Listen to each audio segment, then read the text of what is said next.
ನಗಿಸಿದಂತಹ ನಮ್ಮ ಕುಟುಂಬ ನಾವೆಲ್ಲರೂ ನಿಂತಿದ್ದು ನಮ್ಮೆಲ್ಲರ ಕುಟುಂಬದ ಒಂದು ಕೂಸು ಇವತ್ತು ಇಲ್ಲ ಅನ್ನೋ ಒಂದು ಬೇಸರ ತುಂಬ ಇದೆ. ತುಂಬ ನೋವಾಗ್ತದೆ ವಿಷಯ ಕೇಳಿದಾಗ. ಯಾಕಂದರೆ ನಾನು ಇದುವರೆಗೂ ಮಂಗಳೂರಿನ ಗೆಳೆಯರು ತುಂಬ ಜನ ಇದ್ದಾರೆ. ನನ್ನ ಸೀಸನ್ 1 ಆಗಿರ್ಬೋದು, 2 ಆಗಿರ್ಬೋದು, ತುಂಬ ಜನ ಇದ್ದಾರೆ. ಆದರೆ ಯಾವುದೂ ಫಂಕ್ಷನ್ಗಳಿಗೆ ಅಂತ ನಾನು ಯಾವಾಗಲೂ ಬಂದಿರಲಿಲ್ಲ ಮಂಗಳೂರಿಗೆ. ಸೊ ಈ ಥರದ್ದೊಂದು ಇನ್ಸಿಡೆಂಟ್ ಆಗಿ ಈ ಥರ ಬರಬೇಕಾಗಿಲ್ಲ ಅನ್ನೋ ಒಂದು ಬೇಜಾರು ಬಹಳ ಇದೆ. ಒಬ್ಬ ಒಳ್ಳೆ ಗೆಳೆಯ, ನಾನು ಹೇಳಿದಾಗೆ ಯಾರೂ ಕೂಡ ಅದನ್ನು ಅವ್ರು ಎಲ್ಲಿ ಯಾರ ಜೊತೆಲಿ ನಗ್ನಗ್ತಾ ಏರ್ಸೋ ಟೈಮಲ್ಲೂ ನಗ್ತಾ ಸ್ಟೇಜ್ ಮೇಲೂ ನಗಿಸ್ತಾ ಇದ್ದಂತ. ಅದೇ ನಾನು ಹೇಳಿದ್ನಲ್ಲ, ಇದು ಇದೆಲ್ಲ ನಮ್ಮ ಕುಟುಂಬನೇ. ಇದು ಸೀಸನ್ 1 ಸೀಸನ್ 2 ಅಂತ ಏನಿಲ್ಲ, ಎಷ್ಟೇ ಸೀಸನ್ಗಳಾದರೂ ಅದೆಲ್ಲ ನಮ್ಮ ಕುಟುಂಬದ ಕೂಸು ಇದ್ದಂಗೆ. ಒಂದು ಅಂತಂದರೆ ಸ್ವಲ್ಪ ದಿನಗಳಿಂದ ಸ್ವಲ್ಪ ವರ್ಷಗಳಿಂದ ಅವರ ತಂದೆಯನ್ನು ಕಳ್ಕೊಂಡಿದ್ರು ಅಂತ ಹೇಳಿದ್ರು. ನನಗೆ ಗೊತ್ತಿರಲಿಲ್ಲ ಇವತ್ತು ಬರಬೇಕಾದ್ರೆ ಮತ್ತೆ ಎಲ್ಲ ವಿಷಯಗಳನ್ನ ಕೇಳ್ಕೊಂಡು ಬಂದಾಗ ತಂದೆ ಕಳ್ಕೊಂಡಿದ್ರು. ಮನೆಗೆ ಆಧಾರ ಸ್ತಂಭವಾಗಿದ್ದು ನಮ್ಮ ರಾಖಿ. ಸೊ ಈಗ ಅವನು ಕಳ್ಕೊಂಡಿರುವಂಥ ತಾಯಿ ಮತ್ತು ತಂಗಿ. ಆದರೆ ನಾವು ರಾಖಿ ಇಲ್ಲ, ಆದರೆ ರಾಖಿ ಸ್ಥಾನದಲ್ಲಿ ನಾವೆಲ್ಲರೂ ಇರ್ತೀವಿ. ಆ ತಾಯಿಗೆ ತಂಗಿಗೆ ಸಪೋರ್ಟಾಗಿ ನಾವು ನಿಂತ್ಕೊತೀವಿ ಅಂತ ನಾವು ಹೇಳೋದು ಇಷ್ಟಪಡ್ತೀವಿ. ಅವನ ಆತ್ಮಕ್ಕೆ ಶಾಂತಿ ಸಿಗಲಿ. ಅಮ್ಮ ಮಗಳಿಗೆ ಈ ನೋವಿನ ಬರೆಸುವಂಥ ಶಕ್ತಿನ ದೇವ್ರು ಕೊಡಲಿ ಅಂತ ಹೇಳ್ತೀವಿ. ಆದರೆ ಅವರು ಎಲ್ಲನೂ ಮಾಡ್ತಾರೆ. ಇಷ್ಟು ಬೇಗ ಒಂದು ಒಳ್ಳೆ ಸಕ್ಸಸ್ನ ಈ ಏಜ್ಗೆ ಕೊಟ್ಟು ಇಡೀ ಕರ್ನಾಟಕದ ಜನ ಗುರುತಿಸ್ಕೊಳ್ಳೋ ಥರ ಮಾಡಿ ಇಷ್ಟು ಬೇಗ ಮತ್ತೆ ವಾಪಸ್ ಕರ್ಕೊಳ್ಳುವಂಥ ತಕ್ಷಣ ಯಾಕೆ ಮಾಡೋದಪ್ಪ ಭಗವಂತ ಅಂತ ಒಂದು ಪ್ರಶ್ನೆ ನಾವು ಹೇಳ್ತೀವಿ. ಒಂದು ಪ್ರೀತಿ ನಮ್ಮೆಲ್ಲರೂ ಮದುವೆ ಇರೋದಕ್ಕೋಸ್ಕರ ನಾನು ಇಲ್ಲಿ ತನಕ ಕರ್ಕೊಂಡ್ಬಂದಿದ್ದೆ. ಸೊ ನಾನು ಹೇಳೋದಷ್ಟೇ, ತಾಯಿ ಮಗಳಿಗೆ ನಾವೆಲ್ಲರೂ ಜೊತೆಲಿರ್ತೀವಿ, ನೀವುಗಳು ಕೂಡ ಜೊತೆಲಿ. ಮದುವೆಗಲ್ಲ ಅಂತ ಹೇಳ್ತೀನಿ ನಾನು ಬಂದವರು ತಾಯಿನ ಟ್ರೀಟ್ ಮಾಡ್ಬೇಕಂತ. ಇವತ್ತು ನಾನು ತಾಯಿ ಜೊತೆ ತಾಯಿನ ಚೆನ್ನಾಗಿ ನೋಡ್ಕೋಬೇಕನ್ನೋದು ಆಸೆ. ಅದೇ ನಾವು ಅದು ಏನು ಹೇಳೋದಂತ ಈಗಾಗಲೇ ಕೆಲವರೆಲ್ಲ ನಮ್ಮ ಚಿತ್ರರಂಗದವರು ಕೂಡ ಸಹಾಯ ಮಾಡೋದು ಹೇಳಿದ್ದಾರೆ. ನಮ್ಮ ಈ ಚಿತ್ರರಂಗದಲ್ಲಿ ಇರ್ಬೋದು, ಎಲ್ಲರೂ ಅದು ಯಾರಾದರೂ ಜವಾಬ್ದಾರಿ ತಗೊಂಡು ಇವರ ಮನೆಗೆ ಆಧಾರ ಆಗಿದೆ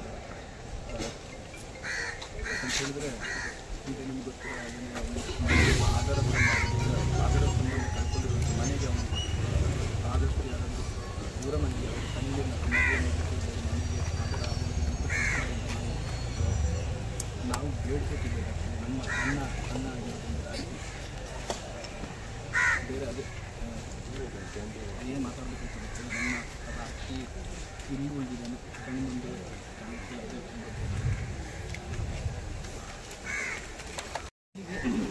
ದಯಮಾಡಿ ಅವನು ತುಂಬ ಒಳ್ಳೆ ಕಲಾವಿದ. ಅವ್ನು ಇವಾಗ ಅವ್ನ ಲೈಫಲ್ಲಿ ಒಂದು ದೊಡ್ಡ ಸಕ್ಸಸ್ನ ನೋಡ್ತಿದ್ದ.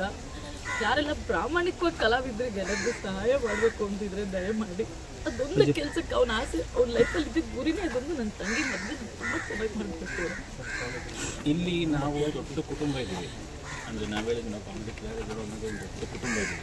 ಈ ಕುಟುಂಬ ಏನಿದೆ, ಈ ಕುಟುಂಬ ಸದಸ್ಯರು ನಾವುಗಳೆಲ್ಲ ಏನಿದ್ದೀವಿ, ನಾವೆಲ್ಲರೂ ಇಲ್ಲಿ ನಿಂತ್ಕೊತೀವಿ. ಅದ್ರ ಇದ್ರ ಜೊತೆಗೆ ಕನ್ನಡ ಸಿನಿಮಾ ಇಂಡಸ್ಟ್ರಿ ಕಡೆಯಿಂದ ನಾವು ಒಬ್ಬ ಕಲಾವಿದನಿಗೋಸ್ಕರ ನಾವೆಲ್ಲರೂ ಸೇರಿಕೊಂಡು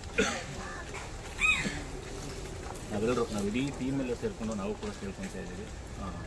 ಸಪೋರ್ಟ್ ಹಾಕಿ ನೀವು ಕೂಡ ಸಪೋರ್ಟ್ ಆಗಿ ನಿಂತ್ಕೊಳ್ಳುವಂಥ ಅಭಿಪ್ರಾಯ.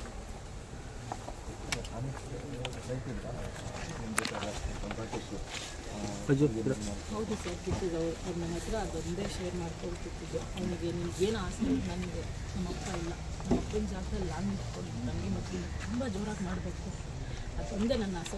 ನಾನು ಮದುವೆ ಆಗೋ ಆಸೆ ಕೂಡ ಇಲ್ಲ. ಅಷ್ಟೇ, ಅವಳೊಬ್ಬಳು ತುಂಬ ಚೆನ್ನಾಗಿ ಮದುವೆ ಮಾಡ್ಕೊಟ್ಟು ಒಂದು ಒಳ್ಳೆ ಕಡೆ ಕೊಟ್ಬಿಟ್ರೆ ಒಬ್ಬ ಅಪ್ಪ ಆಗಿ ಏನು ಮಾಡ್ತಿದ್ರು ಆ ಜವಾಬ್ದಾರಿನ ನಾನು ತುಂಬ ನೀಟಾಗಿ ನಿಭಾಯಿಸ್ಕೊಂಡಾಗುತ್ತೆ. ಅಷ್ಟೇ. ಅವನು ಯಾವಾಗ ಕೇಳಿದ್ರು ದುಡ್ಡು ಹೆಸರು ಮಾಡಬೇಕು, ದುಡ್ಡು ಮಾಡಬೇಕು, ನಮಗೂ ಅದನ್ನೇ ಹೇಳ್ತಿದ್ದೆ, ದುಡ್ಡು ಅಲ್ಲಿ ಸಾಯ್ಬೇಡಿ, ಎಷ್ಟು ದಿನ ಇರ್ತೀರೋ ಅಷ್ಟು ದಿನ ಖುಷಿಯಾಗಿರಿ ಅಂತ. ಅವ್ನು ಯಾವತ್ತೂ ಸ್ಟೇಜ್ ಮೇಲೆ ಆ್ಯಕ್ಟ್ ಮಾಡಲಿಲ್ಲ ಸರ್. ಅವ್ನು ಏನಿದ್ದ ಅವ್ನು ಹಾಗೆ ಬರ್ತಿದ್ದ ಸ್ಟೇಜ್ ಮೇಲೆ.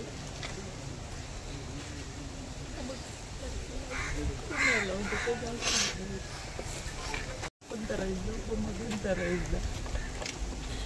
ನಾವು ಇಷ್ಟು ಜನ ಇರ್ತಾರೆ ಆಮೇಲೆ ಜೊತೆಗಿರ್ತೀವಿ. ನಾವು ಯಾವತ್ತೂ ಯಾರು ಬಾಯಲ್ಲ ರಾಖಿ ಇರ್ತವನು ಅಂತವನು ನಮ್ಮ ರಾಖಿ ಲೇಟ್ ಮಾಡ್ತೀವಿ ಕೇಳಲೇ ಇಲ್ಲ. ರಾಜ ಆದಷ್ಟು ಸುಸ್ಥರಾಗಿದ್ದ ಅವನು. ನಿಮ್ಮಲ್ಲಿ ಸ್ವಲ್ಪ ನಂಬಿಕೆ ನೋಡ್ಬೇಕು.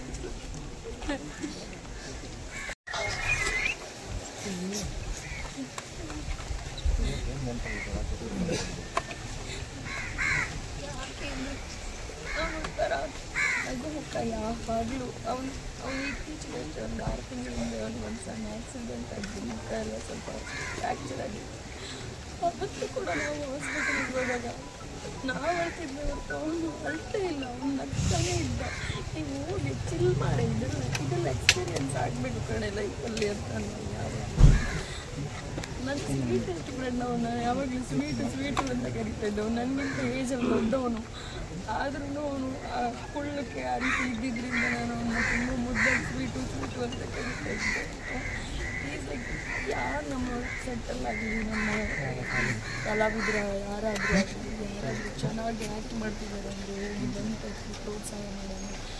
ಅವ್ನು ಯಾವತ್ತು ಅವನ ಕಷ್ಟ ಅವ್ನು ಯಾರ ಹತ್ರ ಹೇಳಿಕೊಂಡವನು, ನಮ್ಮ ಹತ್ರ ಅಂತೆಲ್ಲ ಕಷ್ಟ ಕೇಳೋನು, ನಮ್ಮ ನಗ್ಸೋನು, ಚಿಲ್ ಮಾಡ್ರೆ ಅಂತ ಎಲ್ಲ ಅವನಿದ್ದ ಕಡೆ ನಗು ಅಷ್ಟೇ. ನಗು ಬಿಟ್ಟರೆ ಬೇರೆ ಯಾವತ್ತೂ ನಾನು ಅವನ ಹತ್ತಿದ್ದು ನೋಡಿಲ್ಲ. ಅವನ ಈ ಸ್ಥಿತಿಯಲ್ಲಿ ಅವನು ಊರಿಗೆಲ್ಲ ಕರೆಯೋನು, ಬರೀ ನಮ್ಮೂರ ಹತ್ರ ಬೀಚೆಲ್ಲ ಇದ್ದ ಗಮ್ಮತ್ತು ಮಾಡುವ ಚೆನ್ನಾಗಿರುತ್ತೆ ಅಂತ ಬರ್ತೀವಿ. ಆದರೆ ನಾವು ಯಾವತ್ತೂ ಈ ಪರಿಸ್ಥಿತಿಯಲ್ಲಿ ಬರ್ತೀವಿ ಅಂತ ಅಂದ್ಕೊಂಡಿದ್ದೀನಿ. ಅವ್ನು ದೊಡ್ಡ ಆಸೆ ಅಂದರೆ ನನ್ನ ತಂದೆ ಕೂಡ ಇಲ್ಲ, ತಂಗಿ ಮದುವೆ ಒಂದು ಮಾಡಬೇಕು. ಅವ್ನು ನನಗೆ ಗೊತ್ತಿರಲಿಲ್ಲ, ಇದು ನನಗೆ ರೀಸೆಂಟಾಗಿ ಗೊತ್ತಾಗಿತ್ತು. ಅವ್ನು ವಿನ್ನಿಂಗ್ ಅಮೌಂಟ್ ಕೂಡ ನಮ್ಮ ಕಾಮಿಡಿ ಕಿಲಾಡಿ ವಿನ್ನಾದ ಅಮೌಂಟ್ ಕೂಡ ಅವನು ತಂಗಿ ಮದುವೆಗೆ ಅಂತ ಫಿಕ್ಸ್ ಡೆಪಾಸಿಟ್ ಇಟ್ಕೊಂಡಿದ್ದಾರೆ. ಅವ್ನ ಫ್ಯಾಮಿಲಿಗೆ ಒಳ್ಳೇದಾಗಬೇಕಂತ.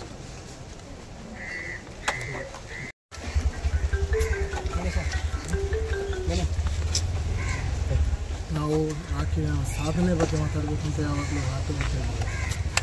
ಟೀಮಲ್ಲಿ ಈ ಸ್ಥಿತಿಯಲ್ಲಿ ಮಾತಾಡ್ತಿದ್ದೀವಿ ಅಂತ ನಮ್ಗೆ ಗೊತ್ತಿಲ್ಲ. ಈ ಸ್ಥಿತಿಯಲ್ಲಿ ಮಾತಾಡುವ ಅವಕಾಶ ಸಿಗುತ್ತೆ ಅಂತ ಗೊತ್ತಿರಲಿಲ್ಲ.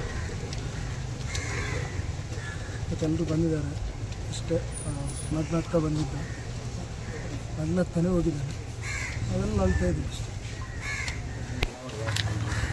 ನಾನು ನಮ್ಮದು ದಸ್ಕತ್ ಅಂತ ಮೂವಿ ಕನ್ನಡದಲ್ಲಿ ರಿಲೀಸ್ ಮಾಡುವಾಗ ಕಾಲ್ ಮಾಡಿದ್ದು, ಬಾ ಎಲ್ಲ ಕುಣಿಯನ್ನೆಲ್ಲ ತಿಳಿಸಿ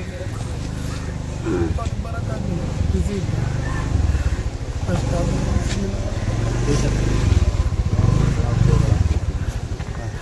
ಆ್ಯಕ್ಚುಲಿ ಕಾಂತಾರ 2 ಕೂಡ ಆ್ಯಕ್ಟ್ ಮಾಡಿದ್ದಾನೆ. ಒಳ್ಳೆ ಸಿನಿಮಾದಲ್ಲಿ ಆ್ಯಕ್ಟ್ ಮಾಡ್ತಿದ್ದಾನೆ. ನಮಗೊಂದು ಸಂಭ್ರಮ ಇತ್ತು, ಒಳ್ಳೆ ಕ್ಯಾರೆಕ್ಟ್ ಮಾಡ್ಕೊಂಡು ಬರ್ತಾ ಇದ್ದಾನೆ. ಶೋಗಳಲ್ಲೂ ಕೂಡ ಮಿಂಚ್ತಾ ಇತ್ತು. ಇಷ್ಟು ಬೇಗ ಅವನ ಒಂದು ಜರ್ನಿಯನ್ನು ಸ್ಟಾಪ್ ಮಾಡ್ತಾನೆ ಅಂತ ಗೊತ್ತಿತ್ತು. ಮೇಲೆ ಕಾಮಿಡಿ ರಿಯಲ್ ಅನ್ಕೊಂಡು ಅಂದರೆ ಅದೇ ನಾವು ಇಷ್ಟು ಜನರು ಇವತ್ತು ಇಲ್ಲಿ ಏನು ಸೇರಿದ್ದಾರೆ ಇದೆಲ್ಲ ಕೂಡ ಅವನ ಅಭಿಮಾನಿಗಳಾಗಲ್ಲ. ಬಿಕಾಸ್ ಅವನು ಯಾವಾಗಲೂ ಒಬ್ಬರಿಗೆ ನೋವು ಮಾಡಿದವನು, ಯಾವಾಗ ನಗ್ನಗ್ತಾ ಖುಷಿಯಾಗಿದ್ದಾನೆ. ಅವನಿಗೆ ನೋವಿದ್ರೂ ಕೂಡ ತೋರಿಸ್ಕೊಳ್ತಿದ್ದೀವಿ ಎಲ್ಲರ ಜೊತೆ ಮಿಂಗಲಾಗಿ ಜಲ್ಲಾಗಿದ್ದಾನೆ. ಲೈಫಲ್ಲಿ ತುಂಬ ಖುಷಿಯನ್ನು ತೋರಿಸಿದವನು ಅವನು. ನಮ್ಮ ಇಡೀ ಟೀಮ್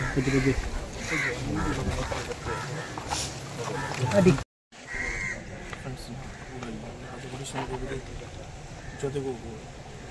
ಸೆಲೆಕ್ಟ್ ಆದಾಗ ಅಷ್ಟೇ 8 ವರ್ಷ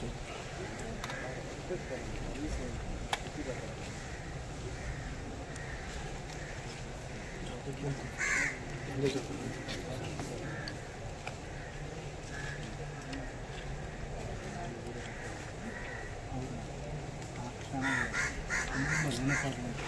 ಇಲ್ಲ 10:30 ಫೋನ್ ಮಾಡಿ ಅದೇ ಹೇಳಕ್ಕೆ ಹೋಗ್ರೆ ಬರ್ತೀನಿ ಕಳಿಸ್ತೀನಿ. ಇವತ್ತು ಬೆಳಿಗ್ಗೆ ಕನ್ಫರ್ಮ್ ನೈಟು 1 ಗಂಟೆ 1:30 ಗಂಟೆ. ಯಾವುದಕ್ಕೂ ಬೇಜಾರು ಅಂತ ನಿಲ್ಲಿಲ್ಲ. ಏನು ಯಾರೇ ಬೈಲಿ ಏನು ಸೀರಿಯಸ್ ವಿಷಯ ಬೇಜಾರು ಮಾಡ್ತಾರೆ. ಖುಷಿ